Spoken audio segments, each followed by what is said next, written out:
Quand j'étais petit, jouer aux jeux Flash était l'une de mes occupations favorites quand je m'ennuyais. Il m'a offert des heures et des heures de divertissement et je me souviens encore aujourd'hui avec nostalgie des moments où je pouvais m'y perdre. Mais là-bas, tapis dans l'ombre, se cachaient des aspects beaucoup plus sombres et malsains. J'oserais même avancer le fait que vous en aviez peut-être été victime vous aussi sans le savoir. Bienvenue dans la dernière partie de cet iceberg.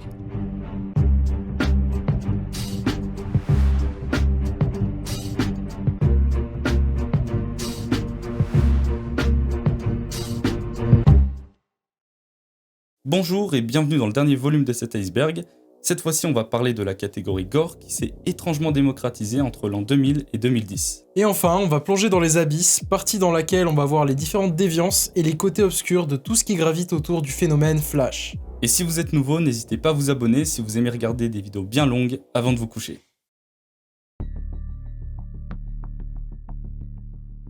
Donc oui, dans cette partie, on va parler de jeux Flash gore, mais ce que j'ai pas précisé, c'est qu'en premier, on va parler de jeux Flash un peu cartoon, et plus on descend, plus ces jeux deviennent réalistes et dérangeants. Quand on lance le jeu, on se dit « Oh, comme c'est jovial, il fait beau, il y a une petite musique sympa ». Et très rapidement, il y a un bonhomme violet tout musclé qui apparaît, et là, on se dit que dans quelques secondes, les enfants qui sont en train de jouer innocemment au foot vont passer un sale quart d'heure.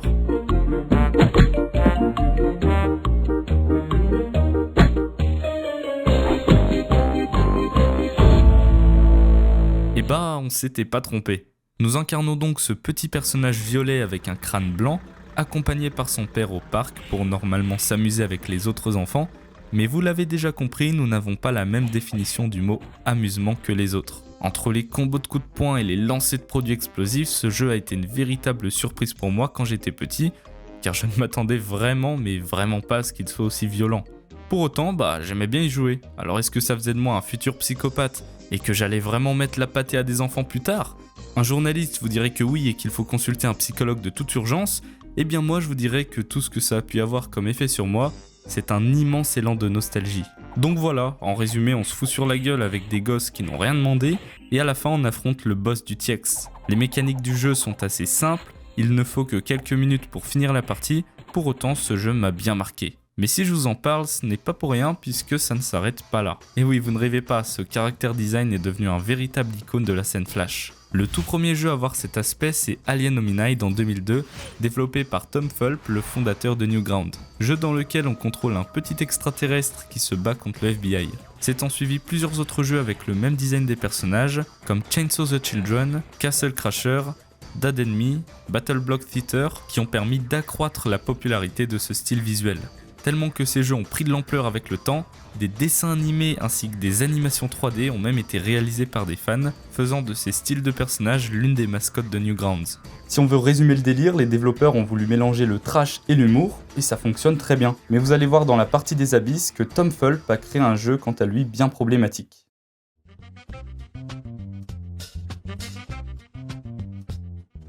Dans le même genre, on avait Hobo, mais cette fois-ci on incarne un SDF qui crache, rote et pète sur les gens.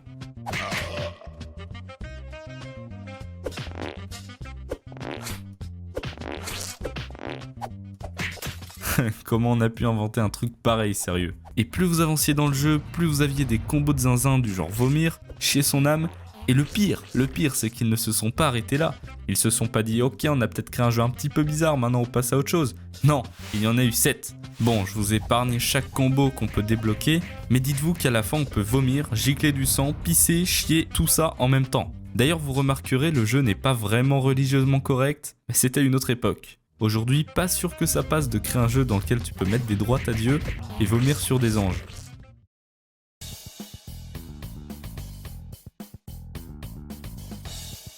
The Skull Kid.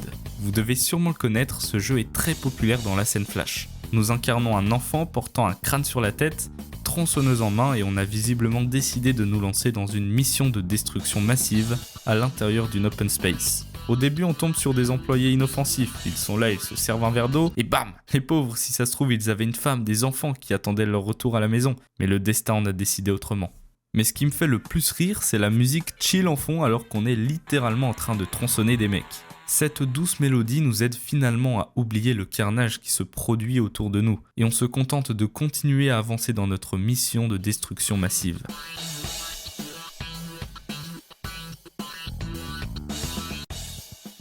Après bon, il y en a qui font vraiment aucun effort, ils nous voient arriver depuis le bout de la salle, et ils font comme s'ils n'avaient rien vu ni entendu, et s'étonnent qu'on les éventre. Une fois qu'on monte à l'étage, nos ennemis deviennent plus robustes cette fois-ci, ils ont des guns.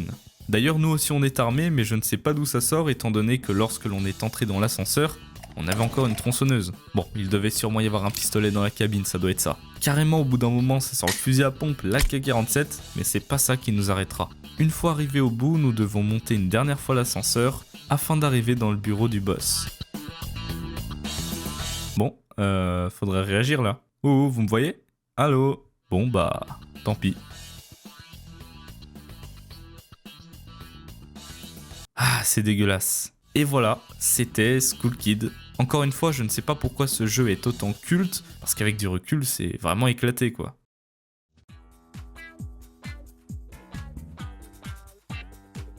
À un moment donné, dans les jeux Flash, il y avait une mode, alors je sais pas d'où elle est sortie, mais la mode c'était les jeux de torture.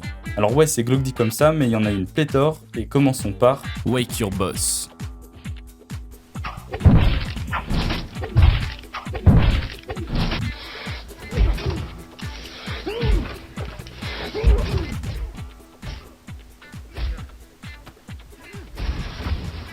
Quand quelque chose nous tapait sur les nerfs, on pouvait se tourner vers Wake Your Boss. Un simple point and click où tu devais juste buter ton patron de toutes les manières possibles. Sauf que bon, on en avait vite fait le tour une fois que toutes les combinaisons avaient été exploitées.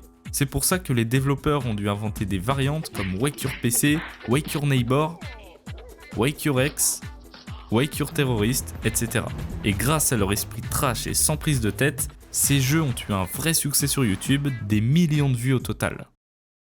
Angry Boss. Alors, je ne sais pas ce que les développeurs avaient contre leur patron, mais c'est une vraie dinguerie à quel point c'était un thème qui revenait souvent. Cette fois-ci, vous aviez de l'argent disponible afin d'acheter des méthodes de martyrisation comme un crayon, des punaises, des roquettes.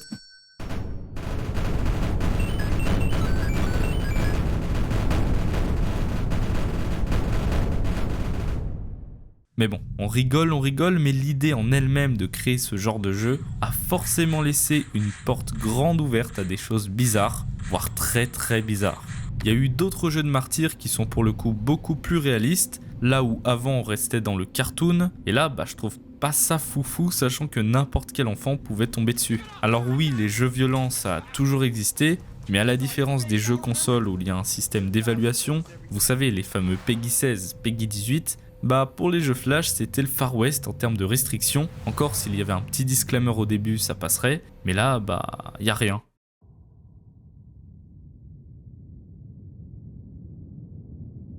Alors ce jeu, en plus d'être gore, il a complètement disparu d'internet, on peut limite parler de Lost Game. Mais heureusement que quelqu'un en a sauvegardé un gameplay, sinon il aurait disparu à jamais. Violent Life a un style graphique très simpliste, mais particulier en même temps. Au début, on a une vue sur une maison semblant être au sommet d'une colline, et il fait nuit. En se rapprochant de la porte, on peut y lire Mega Fiesta, soit Grande Fête en français. À l'intérieur de celle-ci, on y retrouve deux personnes, et on ne connaît pas leur lien. Tout ce qu'on sait, c'est qu'il y en a un qui aime le rap, et l'autre qui le déteste.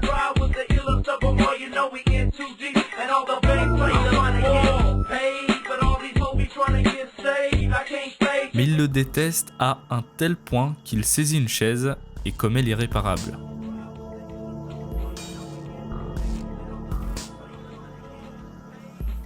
Thomas ne changera plus ma musique. Quelqu'un d'autre veut changer la musique pour moi ? Quelques secondes après, une autre personne intervient avec un couteau disant « Tu vas payer cher, je vais te massacrer ». Et là, une scène gore éclate.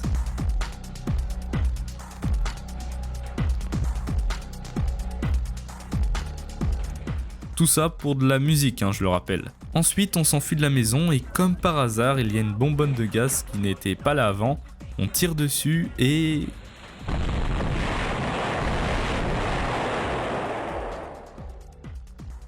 Ensuite, l'épisode 2 commence, on s'enfuit et on croise un mec à qui on lui dit de se barrer. Sauf que la maison qu'on avait explosée il y a quelques minutes, c'était celle de son frère. Donc évidemment, il va pas se laisser faire. Et là, c'est un véritable bain de sang qui s'annonce dans ce quartier surréaliste ressemblant à un gang.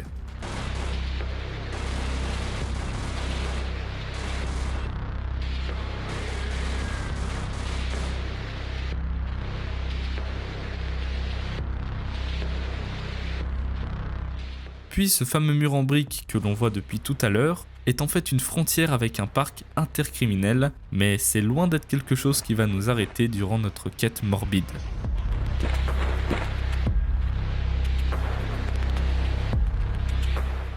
Regardez, ce mec est bourré.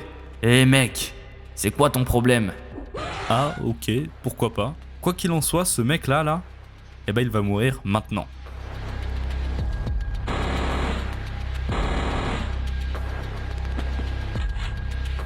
Bon, je vous épargne les détails, c'est encore une fois un bain de sang, parfois même exagéré, la traînée de sang qui fait la taille du bâtiment, toujours plus. Dans ce bâtiment, du rap est diffusé, ce qui énerve davantage notre personnage, qui, on l'imagine, va commettre un énième carnage. J'ai dit on l'imagine puisque dans les peu de gameplay que l'on trouve, personne ne montre la suite. Et cette suite, elle appartient désormais à celles et ceux qui ont pu y jouer.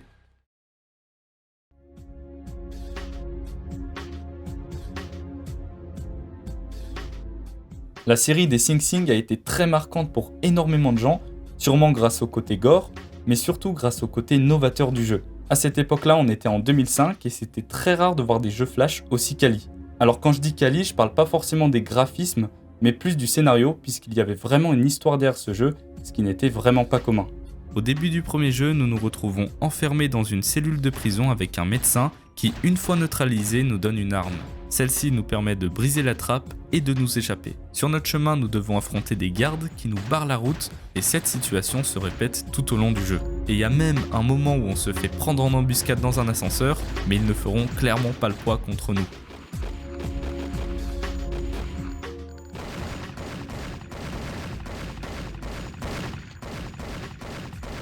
Nous parvenons finalement à sortir de ce qu'il semble être une prison et à un moment, nous trouvons une pancarte. Gamma Class Bioweapon, projet numéro 154, a été déclaré disparu. Il a franchi toutes les sécurités du centre de recherche principal et a même percé les défenses du bio-androïde de classe Alpha, Poséidon, l'une des 3 armes d'élite développées par cette installation. Zeus et Hadès ont été déployés pour rechercher l'arme. Notre expérience doit être considérée comme extrêmement dangereuse et doit être terminée à vue. Si vous êtes en mesure de désactiver l'expérience, vous devez contacter le quartier général immédiatement. Il semblerait bien que ce texte parle de nous. Nous avons dû nous échapper d'un endroit et combattre un garde spécial dont la nature est probablement liée à Poséidon. Nous savons également que 2 autres armes secrètes nous poursuivent désormais. Dans le deuxième épisode, l'histoire ne progresse pas considérablement. Nous changeons de décor et nous sommes maintenant dans une ville où des personnes nous poursuivent, sans toutefois nous révéler qui nous sommes ou ce qui se passe vraiment. Nous devons simplement éliminer un certain nombre de gardes afin de pouvoir ouvrir les portes, et la seule chose intéressante c'est que nous devons affronter une autre arme secrète à la fin, probablement Zeus ou Hadès.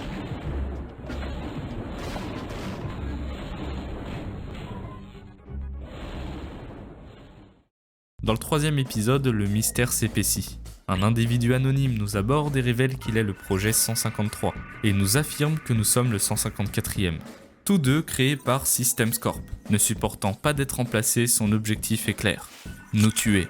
Par la même occasion, il nous en apprend un peu plus sur nous-mêmes. Nous aurions été développés pour améliorer l'armée terre, doté d'une résistance aux balles bien supérieure à celle de n'importe quel soldat. Quant à lui, il est doté d'une armure puissante et d'une perception de son environnement bien plus aiguë que la nôtre. Par la suite, un combat épique a lieu.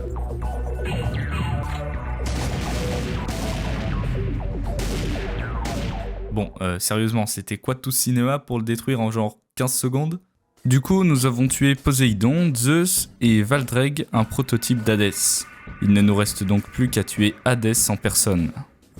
Et ça, on va bien nous le faire comprendre par une personne souhaitant nous aider en nous donnant davantage d'informations sur ce qu'il nous attend. Sur ce qu'il nous attend dans le 4e et dernier épisode.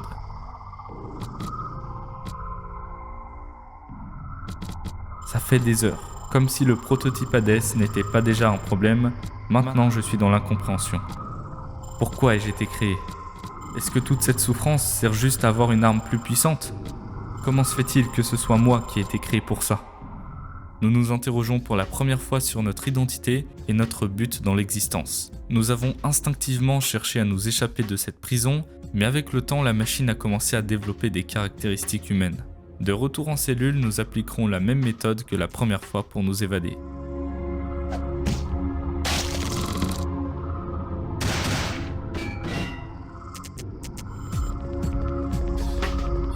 C'est alors que j'ai su que je devais tracer ma propre voie.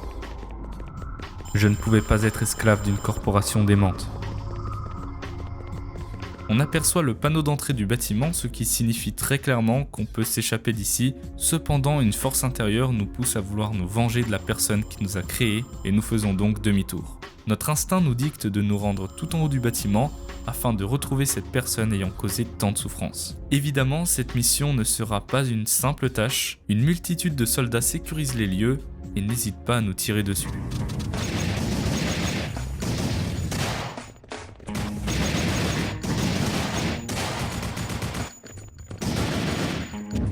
Grâce à notre dévouement, notre persévérance et notre détermination, nous avons atteint le sommet de Systems Corp.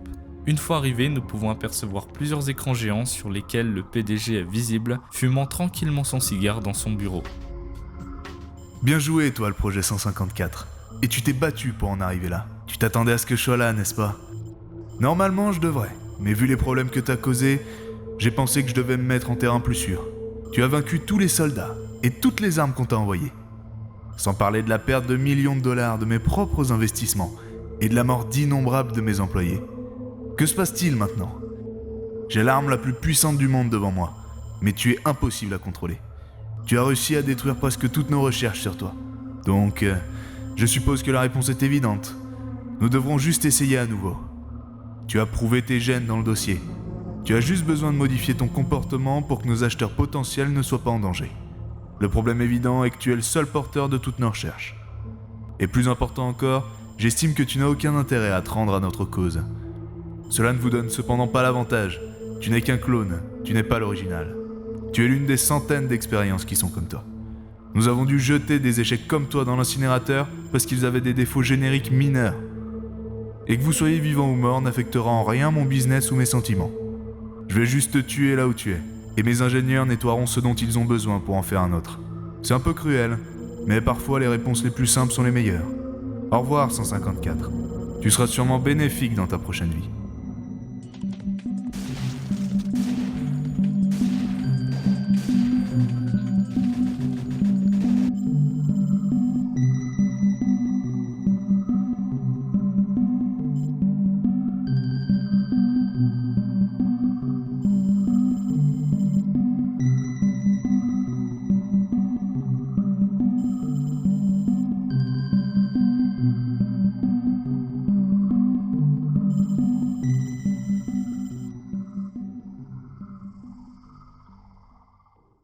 Tous les efforts dont on a fait preuve depuis le début n'ont en réalité servi à rien.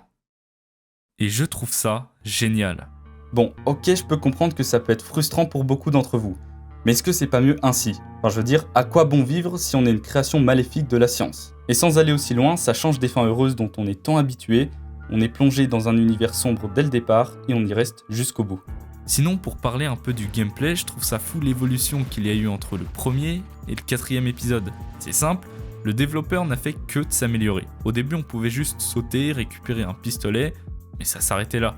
Alors qu'à partir du 3e jeu, on pouvait faire des doubles sauts, se baisser, il y avait un choix plus large des armes, et c'est entre guillemets à partir de celui-ci que la difficulté monte d'un cran. La vie descend beaucoup plus vite, et c'est challengeant. On a aussi un effort du côté scénaristique, c'est vraiment là que l'on comprend les aboutissants de l'histoire. Et puis à partir du dernier Sing Sing, là c'est incroyable. C'est incroyable puisque l'on commence enfin à s'attacher à un personnage qui n'est qu'un clone. Et pourquoi ? Parce qu'il développe des sentiments, ce qui n'est pas commun chez un robot, et à la fin on vient briser cette complicité développée entre le joueur et le personnage pour ainsi provoquer ce sentiment de frustration. Au final, un bon jeu, c'est un jeu qui transmet des émotions, qu'importe la nature de celle-ci. Si le projet 154 s'en sort indemne à la fin, est-ce que ça aurait autant d'impact ? Et est-ce que ça aurait autant marqué les gens ?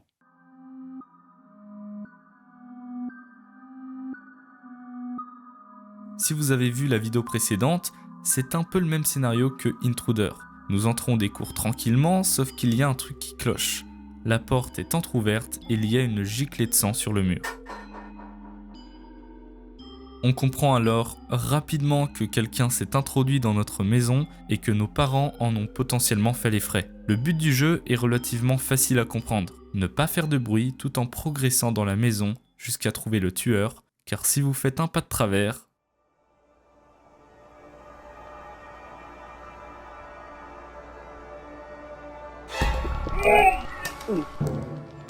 ce qui rend d'autant plus le jeu flippant, c'est la qualité et la bande sonore désastreuse, rien que le cri me fait froid dans le dos. Autre exemple, lorsque vous êtes dans le couloir, vous entendez une respiration lente, d'une qualité, mais j'en ai même pas les mots.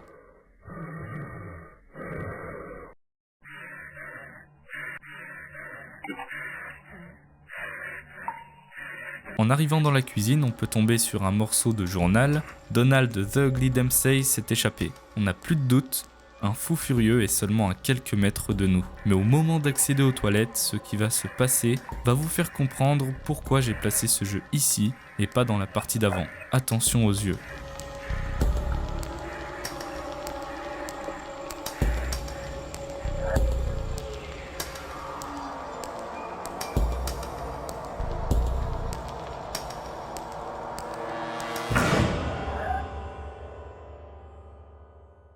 Nos parents sont donc bel et bien retrouvés dans un sale état, égorgés, l'un dans les WC et l'autre à côté du lit. Mais c'est pas fini.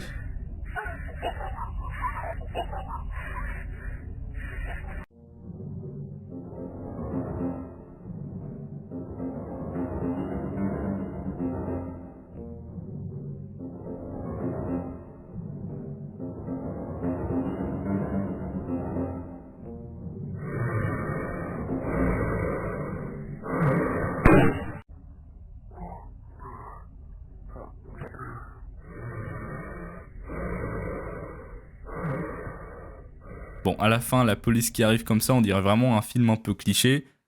Mais, attends une seconde.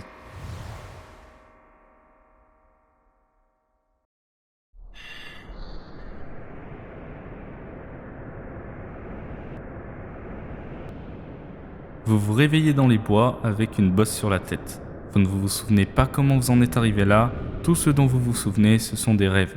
Il est tard, il fait froid et vous n'êtes pas sûr de l'endroit où vous êtes exactement. Vous luttez contre le mal de tête, vous reprenez votre concentration, vous voyez une maison dans une clairière et décidez de vous y abriter. Rien n'est pire que de mourir de froid dans les bois.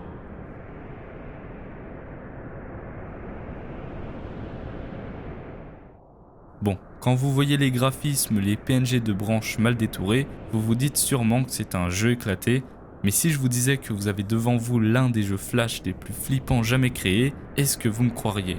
Je vous laisserai en juger avec ce qui suit.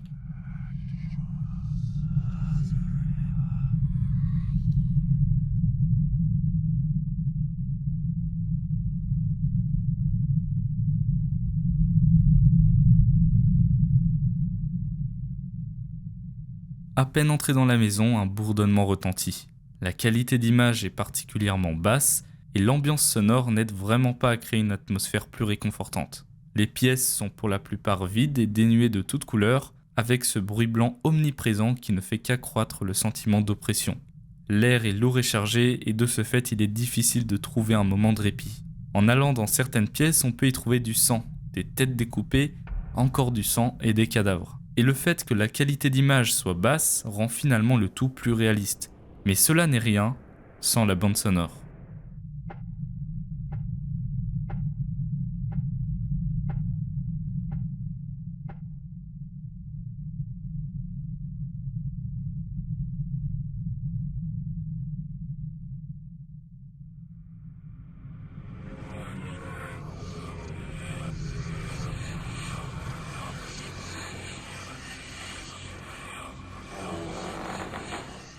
Ces chuchotements nous indiquent que nous ne sommes pas seuls dans cette vaste demeure et que nous sommes probablement observés. D'ailleurs, c'est autour de ce mystère que l'histoire se base. Pour la faire courte, on découvre un journal de bord tenu par un aventurier comme nous qui était intrigué par cette maison. Il a alors décidé de la visiter et a commencé à entendre des voix et quelque chose qui toquait sur le toit. Il voulait partir, mais quelque chose de puissant l'empêchait de le faire. Avec le temps, son envie de rester ici s'est intensifiée tout comme les voix qu'il entendait. Il sentait des mains le toucher et il était conscient que ces choses présentes dans cette maison le possédaient. Au début, il écrivait un peu tous les jours, mais le temps s'est écoulé et les dates entre chaque message sont devenues de plus en plus espacées.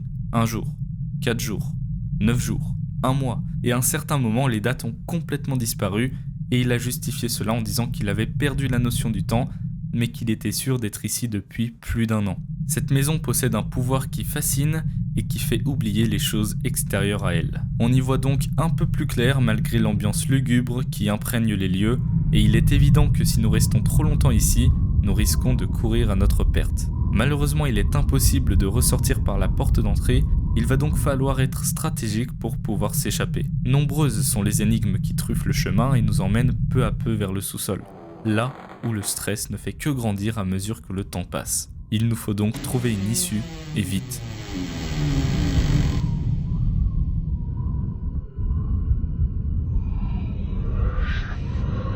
Welcome back, child.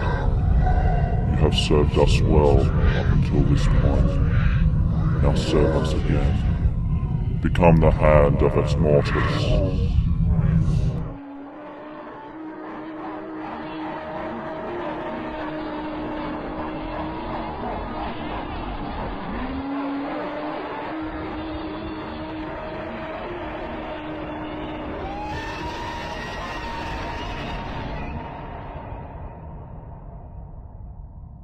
Il y a 2 manières de finir le jeu.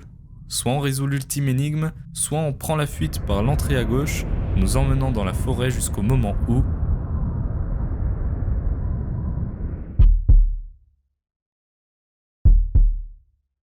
Exactement le même texte qu'au début apparaît encore et encore, signifiant que nous sommes prisonniers d'une boucle sans fin. Nous sommes piégés dans ce cycle de répétition qui ne semble jamais s'arrêter. À chaque fois que nous essayons de nous en sortir, nous nous retrouvons face à des situations qui nous emmènent à ce même point. Morale de l'histoire, comme on l'avait vu dans le volume 2, pas besoin de graphisme de fou furieux pour faire un jeu flippant. Les graphismes de ce jeu sont vraiment horribles et les sons ont l'air d'avoir été enregistrés avec un micro des années 40. Et c'est justement ça qui crée une telle atmosphère creepy. D'ailleurs, il y a un détail qui est tout bête mais qui est terriblement efficace. À chaque fois que l'on traverse une pièce, il y a un long fondu au noir qui accentue notre anxiété, qui nous fait nous demander « est-ce que je vais pas tomber sur un screamer ?» Et la réponse est non. Bon, sauf à la fin, je ne sais pas pourquoi le développeur a fait ça, mais durant tout le long du jeu, il n'y a aucun jumpscare. Et c'est aussi un point sur lequel on peut s'appuyer pour juger si un jeu d'horreur est bon ou pas. Un bon jeu d'horreur est capable de nous maintenir dans un climat d'angoisse sans pour autant tomber dans les clichés du screamer toutes les 5 secondes. C'est précisément ça qui rend Ex Mortis si réussi. Le fait qu'il soit capable de maintenir l'angoisse tout du long sans recourir à des jumpscares pour faciliter les choses. Donc si vous êtes à la recherche d'un jeu flash bien flippant sans tomber dans les clichés habituels, je vous recommande fortement ce titre. Les jeux gore peuvent être un fléau en vrai de vrai. Enfin, je veux dire, tomber sur des illustrations choquantes de têtes découpées, ça peut surprendre quand on a 8 ans. Et le problème, c'est qu'il n'y avait aucune restriction sur ces sites, aucune sensibilisation, parce que c'était complètement nouveau, même nos darons n'étaient pas au courant. Quant aux jeux plus friendly graphiquement, comme Dead Enemy, Hobo, The Skull Kid, Wake Your Boss, c'est assez délicat de dire si c'est réellement un problème.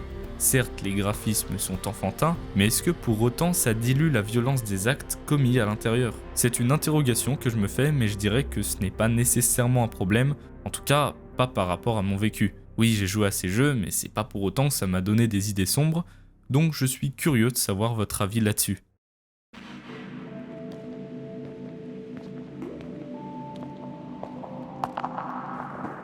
Bon Vince, je sais pas comment tu vas te débrouiller pour la monétisation parce qu'on va parler d'un sacré cas là. Pico School est l'un des plus vieux jeux Flash dont on parlera, sorti en 1999 et développé par Tom Fulp, qui n'est autre que le créateur du célèbre site d'hébergement de jeux Flash, Newgrounds. C'est d'ailleurs l'un des jeux Flash les plus populaires, notamment aux États-Unis, et vous allez vite comprendre pourquoi. Un jeune lycéen en train de suivre un cours dans lequel la professeure parle de bananes et de pommes. Oui, des bananes et des pommes, c'est un sujet qui est visiblement important dans l'éducation américaine. Un sujet si sensible qu'il va révolter Cassandra, une camarade de classe de Pico, qui juge que le système d'éducation américain, c'est de la merde, et va donc décider de lancer une tuerie de masse dans l'école. Ça va ? Ça vous paraît logique ? Après un blackout, Pico se réveille seul dans la classe, qui est au passage devenu un vrai bain de sang. Dans ce point and click d'aventure très trash, vous, Pico, devait progresser dans le lycée et tenter d'arrêter les gothiques enfants tueurs de masse. Je ne peux malheureusement pas vous montrer beaucoup de passages du jeu, mais malgré les graphismes très enfantins et faits sur Paint, on y voit de tout. De la violence gratuite aux symboles nazis un peu partout. Le plus perturbant, c'est de se dire que ce jeu a été directement inspiré de la tristement célèbre fusillade de Columbine en 1999. Je vais pas trop m'étaler sur ce sujet, mais si jamais vous ne le saviez pas, cette fusillade a énormément impacté les Américains et a également influencé de nombreuses autres fusillades dans le pays. Cet événement a réellement réussi à s'ancrer dans leur culture, et ce, malgré eux. En fait, après ce drame, Tom Fulp a reçu quelques emails de haine, accusant son site Newgrounds d'avoir participé à la fusillade de Columbine à cause des nombreux jeux à caractère violent hébergés sur son site. C'est ces mails qui l'ont inspiré à faire Pico School. Ouais, chacun ses sources d'inspi. Concernant la fin de l'histoire de Pico School, on est tout de même dans une fiction et heureusement que le jeu se termine bien, enfin je suppose qu'il se termine bien. En progressant dans l'école, vous pouvez donc faire le choix de soit épargner les tueurs gothiques, soit de les massacrer à votre tour. Vous finirez donc, de par vos choix, à découvrir que ces tueurs agissent tous sous les ordres de Cassandra, qui est à l'origine de cette tuerie. Lorsque vous affrontez Cassandra, elle dévoile son vrai visage, celui d'un énorme monstre alien. Perso, je trouve le character design complètement terrifiant, même pour un vieux jeu Flash. Sérieusement, c'est quoi ce truc ? Après avoir vaincu Cassandra, vous vous retrouvez dans la même classe qu'au début du jeu, 6 mois plus tard, avec un nouveau professeur qui vous annonce sarcastiquement qu'il a enfin trouvé de nouveaux élèves pour remplacer ceux qui sont morts. Le sarcasme, parlons-en. En jouant à Pico School, on sent une satire et une critique de la société américaine de l'époque, comme si, finalement, ce jeu était la réponse de Tom Fulp à la fusillade de Columbine. Étonnamment, ce jeu est devenu un vrai classique des jeux Flash, et a eu droit à une panoplie de suites, même 15 ans plus tard, mais a également été un tremplin pour les jeux gore et violents, notamment sur le thème de la tuerie de masse. Pico est aujourd'hui un personnage reconnu de la communauté Flash, et a même été intégré au célèbre jeu de rythme Friday Night Funkin' sous la forme d'un adversaire débloquable en jeu.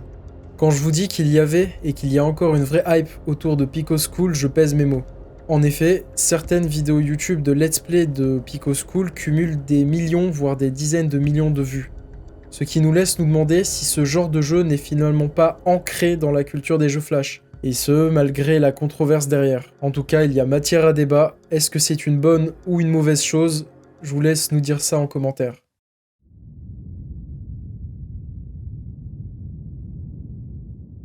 J'insiste vraiment sur le fait qu'Habbo Hotel se vend comme un jeu destiné aux adolescents âgés de 13 ans minimum. Comme mentionné tout à l'heure, il n'y a pas vraiment de modération de ce côté-là. Ou alors elle laisse vraiment à désirer, comme on a pu le voir avec l'incident Pools Closed.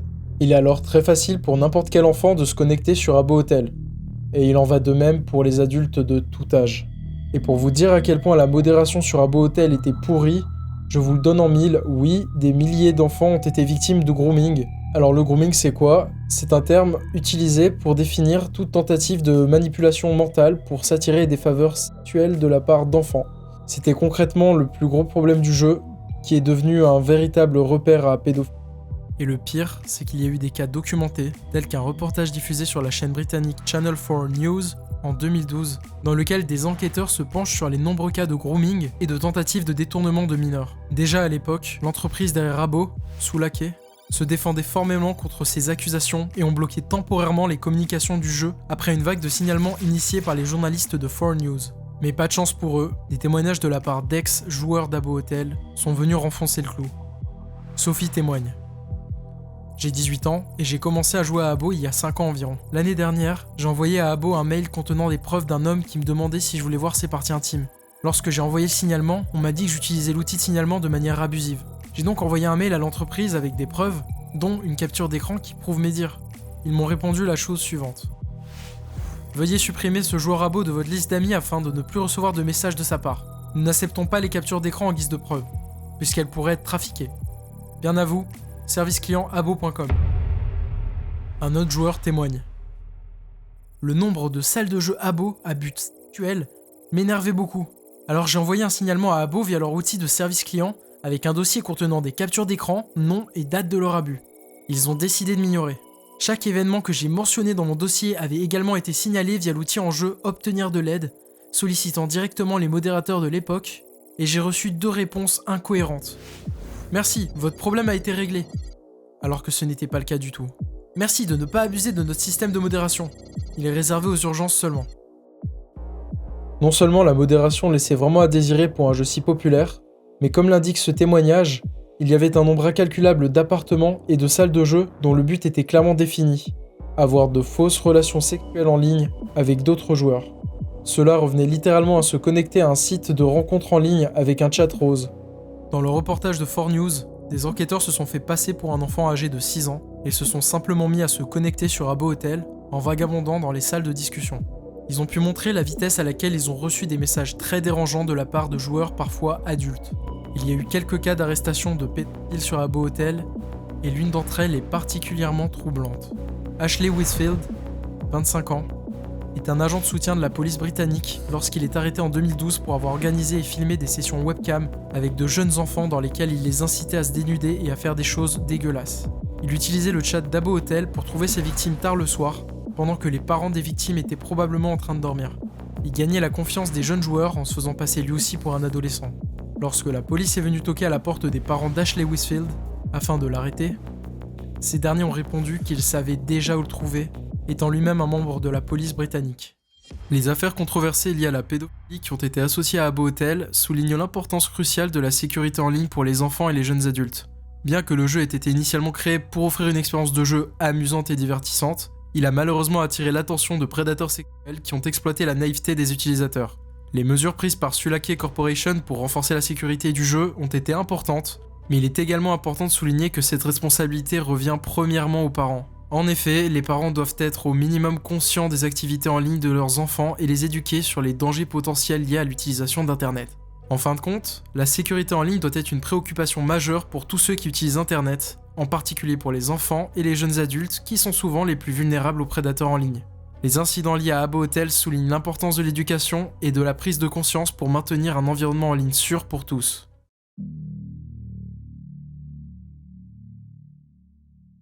Dans ce jeu, vous incarnez un violeur. Ouais, déjà là il y a un problème. Vous incarnez donc une personne au nom de Bill Cosby qui se retrouve sans le sou et sans abri après son procès. Vous avez la rage et le seul moyen de vous échapper de la ville, c'est de tuer et de voler. Alors oui, ça ne paraît pas hyper logique, mais en gros, vous devez attirer des proies dans votre grotte en leur prenant leur argent et si vous parvenez à éviter la police et à économiser la modique somme de 100 $, l'occasion de passer un appel important se présentera. Le gameplay est assez simple, il faut offrir du pudding aux gens et dès qu'ils s'approchent un peu trop près de nous, on leur fout un coup de Kodak pour les assommer et les jeter dans le trou. Mais au fur et à mesure que vous faites des victimes, votre stock de pudding s'épuise et votre appareil photo s'abîme. Il faut donc aller en ville pour arranger tout ça. Mais évidemment, ça coûte de l'argent. Et si par malheur vous tombez à 0 $, vous devez mettre fin à vos jours pour recommencer une partie. Une fois les 100 $ atteints, vous pouvez appeler une petite fille qui vous aidera à vous enfuir. Bon, ouais, c'est un peu glauque. À la fin, dans les crédits, les développeurs dédicacent ce jeu à Bill Cosby. Bill Cosby étant un comédien très connu aux États-Unis qui a agressé sexuellement des dizaines de femmes durant toute sa carrière. Ce jeu est une sorte de pied de nez aux comédiens, mais qui reste de mauvais goût selon moi.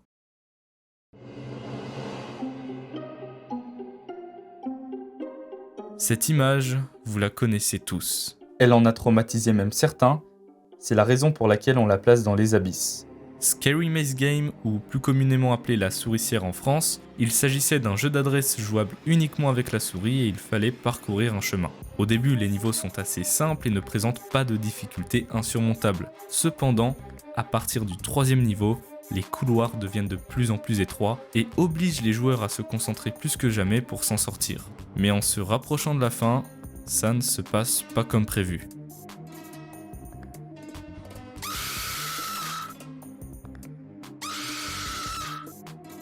Cette image tirée du film L'Exorciste a traumatisé des dizaines et des dizaines de milliers de personnes. C'est simple, le gameplay le plus vu sur YouTube a été posté par un certain Ryan JYN 2008 et a réalisé plus de 48 millions de vues. Et de cette vidéo, en a découlé une trend. Et oui les amis, la souricière fait partie des toutes premières trends d'internet. Mais en quoi elle consistait ? Eh bien elle consistait à faire jouer ce jeu à des personnes qui ne le connaissaient pas et je vous laisse voir leur réaction.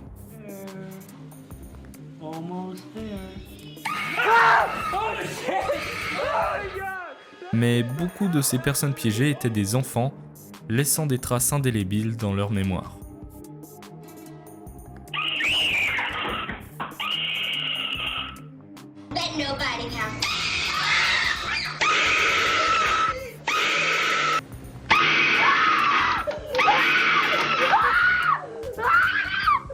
Et même les grands-mères y sont passées. Mais bref, tout ça pour dire que cette fameuse frame, cette fameuse image traumatise encore des dizaines de milliers, voire des millions de personnes, qui sait. Car ce qu'il faut se dire, c'est qu'Internet n'est que la face visible de l'iceberg. Il y a une quantité astronomique de personnes qui ont été victimes de cette blague dans le privé, comme ACK qui m'accompagne pour cette vidéo. Et ce qui était vicieux avec ce jeu, c'est qu'il n'y avait aucun moyen de gagner. Vous aviez beau être le plus précis possible, il était inéluctable de vous prendre le screamer en pleine poire. Sinon, il y a des gens qui n'ont absolument aucune âme, qui se sont amusés à speedrun le jeu. Il fallait que ça arrive. Et c'est quand même surprenant de voir à quel point certaines personnes peuvent être acharnées et obnubilées par la quête des performances sur des jeux qui n'en ont pas l'utilité.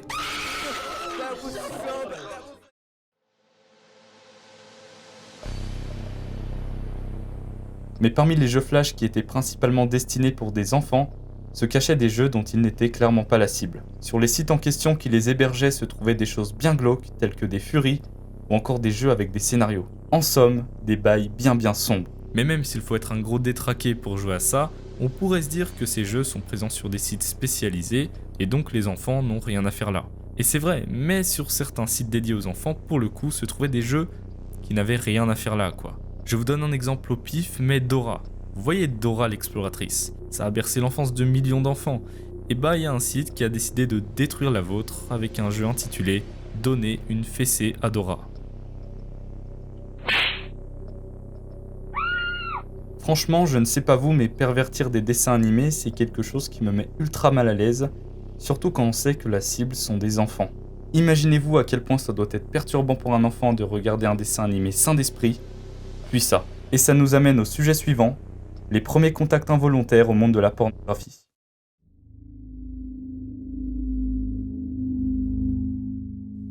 On va pas parler d'un jeu Flash pour une fois, mais d'un truc qui était quand même super dérangeant avec le recul. Vous vous en doutez, mais tous les jeux Flash dont on parle ici sont des jeux indépendants, qui sont donc créés par un peu n'importe qui, et qui sont jouables sur des milliers, voire des millions de pages web différentes. Ce qui veut dire que niveau modération, on n'était pas au top, alors je vous laisse imaginer 15 à 20 ans en arrière. Pour ceux qui ne s'en doutent pas, un site internet, ça coûte de l'argent. Le nom de domaine, la maintenance et principalement l'hébergement. Et c'est toujours d'actualité aujourd'hui. Pour maintenir un site en vie, il y a plusieurs options, dont la publicité. Vous pouvez donc laisser des annonceurs mettre des publicités sur votre site, ce qui vous permet de maintenir ce dernier en vie en échange. Le problème, c'est que si vous voulez vous faire plus d'argent, vous devez forcément mettre plus de pubs sur votre site. Car oui, l'argent que vous tirez des publicités dépend de plusieurs facteurs, comme par exemple le type de publicité. Une pop-up ne vous rapportera pas autant d'argent qu'un petit encart placé dans le coin de votre site. Du coup, ça dépend un peu d'à quel point le type qui met les pubs sur votre site est honnête et avide d'argent. Car il me semble qu'il est possible de choisir quel type de pub mettre sur votre site. Bon, je vais pas vous faire un dessin, mais vous imaginez bien que vous n'aurez pas le même type de publicité sur le site de Carrefour que sur un site pornographique. Oui, il était récurrent de tomber directement sur un site de jeux Flash pour enfants avec des publicités à caractère pornographique.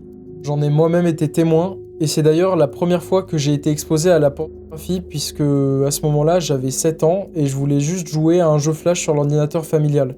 En y repensant, c'est vraiment dégueulasse de se dire qu'il y avait des sites qui pouvaient promouvoir ce genre de publicité alors qu'ils étaient principalement destinés aux enfants. Je comprends pas à quel moment tu te poses pas de questions et tu te dis pas qu'un enfant pourrait cliquer sur cette publicité et tomber sur un site encore plus chelou dont tu n'as pas forcément la maîtrise.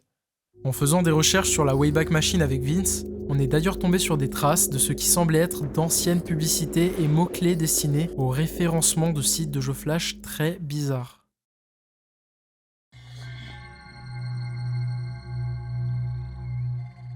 Il est difficile de concevoir qu'une bonne partie des jeux Flash ait disparu à tout jamais dans le néant. Effectivement, même si on peut retrouver pas mal de jeux sur Crazy Games ou Flashpoints qui répertorient plus de 180 000 jeux, il est indéniable de se dire qu'il y a une grande quantité de jeux qui a totalement disparu parce qu'ils n'étaient pas connus et que personne n'a pensé à les sauvegarder.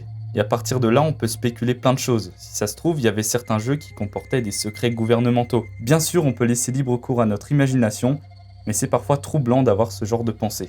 Mais si on reste terre à terre, c'est juste le fait que certains jeux ont disparu et qu'on ne pourra plus jamais y rejouer.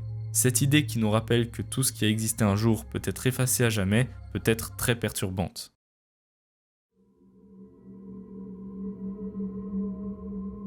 Qui dit pub, dit également arnaque. Il n'était pas rare de voir des pubs qui nous demandent notre numéro de téléphone, comme la pub de la lampe torche gratuite, traumatisante celle-là, n'est-ce pas, qui par la suite allait vous débiter dans le plus grand des calmes tous les mois des sommes non négligeables. Ce qui d'ailleurs est totalement débile, enfin je veux dire comment on peut tomber dans le panneau sachant que la fonctionnalité lampe torche est disponible par défaut dans notre téléphone. Il y avait aussi la lampe torche de couleur, ce qui encore une fois était totalement débile. Si le téléphone ne l'avait pas conçu à la base, c'est pas une application frauduleuse qui allait le faire. À chaque fois que nous tombions sur une publicité de ce genre, nous nous sentions piégés et impuissants. La vérité, c'est que ces arnaques sont très courantes et peuvent parfois être très coûteuses pour les personnes piégées. Elles peuvent représenter un véritable traumatisme pour les personnes qui en sont victimes, surtout pour les enfants, puisqu'ils savent qu'ils ont fait une bêtise, mais ne savent pas comment l'annoncer à leurs parents. J'ai eu exactement la même chose avec les virus. Pareil, on voulait télécharger un petit jeu, et au final tu te retrouves avec le singe violet qui danse, des pubs qui s'affichent de partout et ton PC qui rame. Les symptômes ne trompaient pas. On savait qu'on avait mis un virus, mais l'annoncer à nos parents était une véritable épreuve. On savait qu'on allait passer un sale quart d'heure, mais on n'avait pas le choix. Bref, tout ça pour dire qu'il est important de faire attention à ce que l'on télécharge et de rester vigilant. Je crois qu'on peut dire que malgré certaines déviances qui sont en partie dues au site qui hébergeait ces jeux, les jeux Flash ont été un immense terrain de jeu pour n'importe quel enfant qui disposait d'un ordinateur. C'était donc hyper accessible et révolutionnaire pour l'époque, et ouais, ça fait absolument pas partie des jeux auxquels on pense quand on nous demande quels étaient les jeux de votre enfance. Même si, comme on l'a dit, la nostalgie joue un grand rôle dans la vision qu'on en a, on idéalise sans le savoir des jeux pourris, mais l'essentiel, c'est bien le sentiment que ça nous procure. Notre mission principale au travers de ces vidéos, c'est vous avoir transporté au fil des années et de vous avoir fait revivre cette période qui a tant bercé notre enfance. On espère aussi avoir captivé l'attention des personnes qui n'auraient pas connu ce phénomène à l'époque, donc n'hésitez pas à nous dire si c'est réussi en commentaire. Voilà, c'est un mois de travail qui s'achève intensif. Là, on est à la fin du tournage, on n'en peut plus. Je pense que là, ça se voit clairement à mes cernes. Voilà, je sais pas quoi dire de plus. J'espère que vous avez kiffé cette petite série qu'on a fait ensemble. Donc si vous voulez nous soutenir, n'hésitez pas à vous abonner à la chaîne, mettre un petit commentaire sympa. Et nous, on se retrouve à la prochaine pour une prochaine vidéo. Ciao. Ciao tout le monde, peace.